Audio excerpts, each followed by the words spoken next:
What's up, future respiratory therapists? In this video, we're talking all about the RV to TLC ratio. Why is this important to understand as a respiratory therapist? Let's dive in.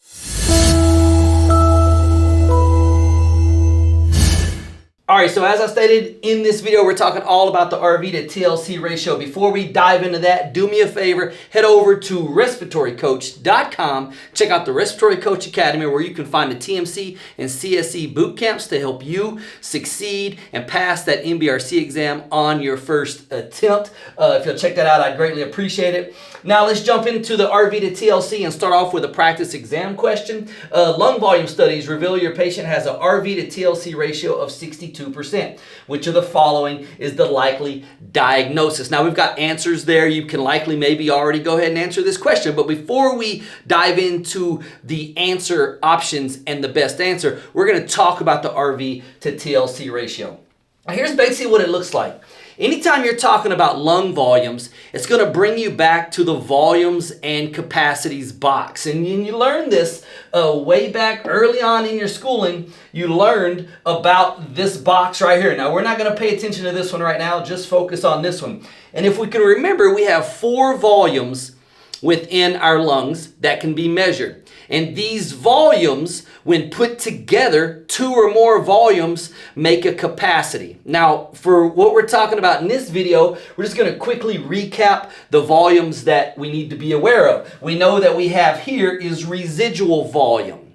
Now, residual volume is important because remember, that's the volume that's always inside of our pulmonary units and cannot be exhaled. That's why it's called residual, the amount that's left over after you fully exhaled everything. The next one here is ERV, which stands for expiratory reserve volume. You see, I can breathe normally here, and that's a tidal volume, okay? That's my normal breath. But at the end of a normal breath, I can blow out more volume. That is me exhaling all of my ERV out all the way down to RV, where I cannot exhale anymore. And then up here we have inspiratory reserve volume. It's the opposite of expiratory reserve volume. Remember, normal breathing is at tidal volume. I can take in a deeper breath though. I don't walk around breathing like that, and neither do you. But we have that inspiratory reserve volume for times when we need it. Now you can see here that these 4 volumes together make up what we know all together as TLC. That's total lung capacity. Okay, so that's our big capacity that we're going to focus on in this video, is understanding that what we're talking about when we talk about the RV to TLC, the residual volume to total lung capacity ratios, what we're saying is of the total size of this box, how much is made up by residual volume. Now we go to Egan's 13th edition, page 408 in chapter 20. And what we see here is that for adults, the normal TLC is approximately 6 liters. RV is approximately 1.2 liters. And that represents approximately about 20%. So normal is about 20%.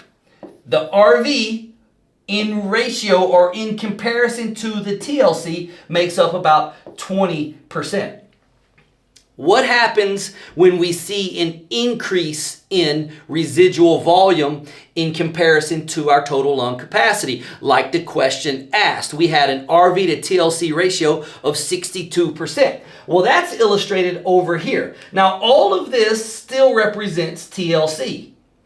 And so we still see our total lung capacity is here, but look how much of the total lung capacity is now occupied by residual volume. It's way up here close to the 40% mark.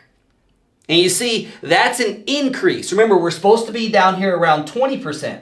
But look how much my RV has increased. Now, the question you have to ask yourself is, why would residual volume increase? And if we think about it, we can go right back to Egan's here, and it says RV and FRC are usually enlarged in acute and chronic obstructive lung diseases. Because why? Of hyperinflation and air trapping. You see, when we think about our sea babes, chronic bronchitis, asthma, bronchiectasis, emphysema, and cystic fibrosis. Remember, all of those lungs are characterized by pulmonary disorders for which they have an obstruction to expiratory flows.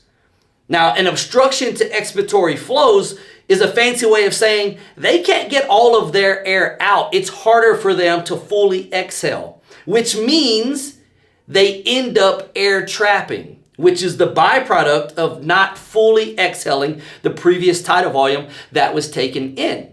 Now, if they chronically air trap, that will lead to chronic hyperinflation, and it will increase your residual volume when you do this assessment of these patients utilizing a pulmonary function testing. Now, this is a very basic illustration. We also know that with chronic hyperinflation due to chronic air trapping in our COPD population, we'll also likely see an increase in our TLC. But the ratio from RV to TLC will also be enlarged or increased up from the normal of about 20%. So that's what residual volume to TLC ratio is.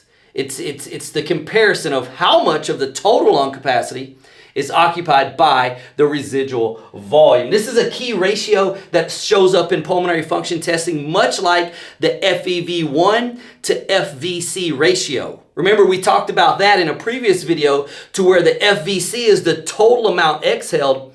The FEV1 is the amount that was exhaled in the first second. And what does that ratio look like? If very little of it came out in the first second, then that also sounds like an obstructive patient, a patient who can't get air out in a timely fashion.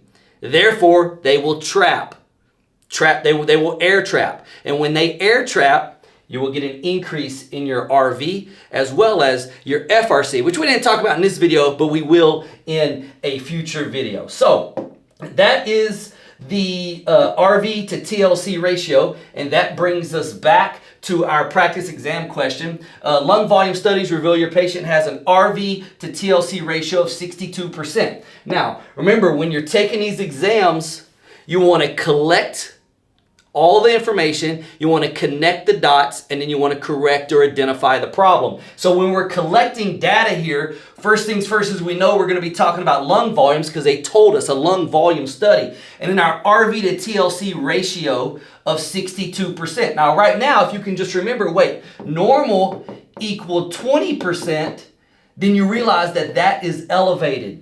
And why would it be elevated? In a patient with obstructive lung disease. Which brings us to our answer options. Pulmonary embolism, not a CBABE, not an obstructive lung disease.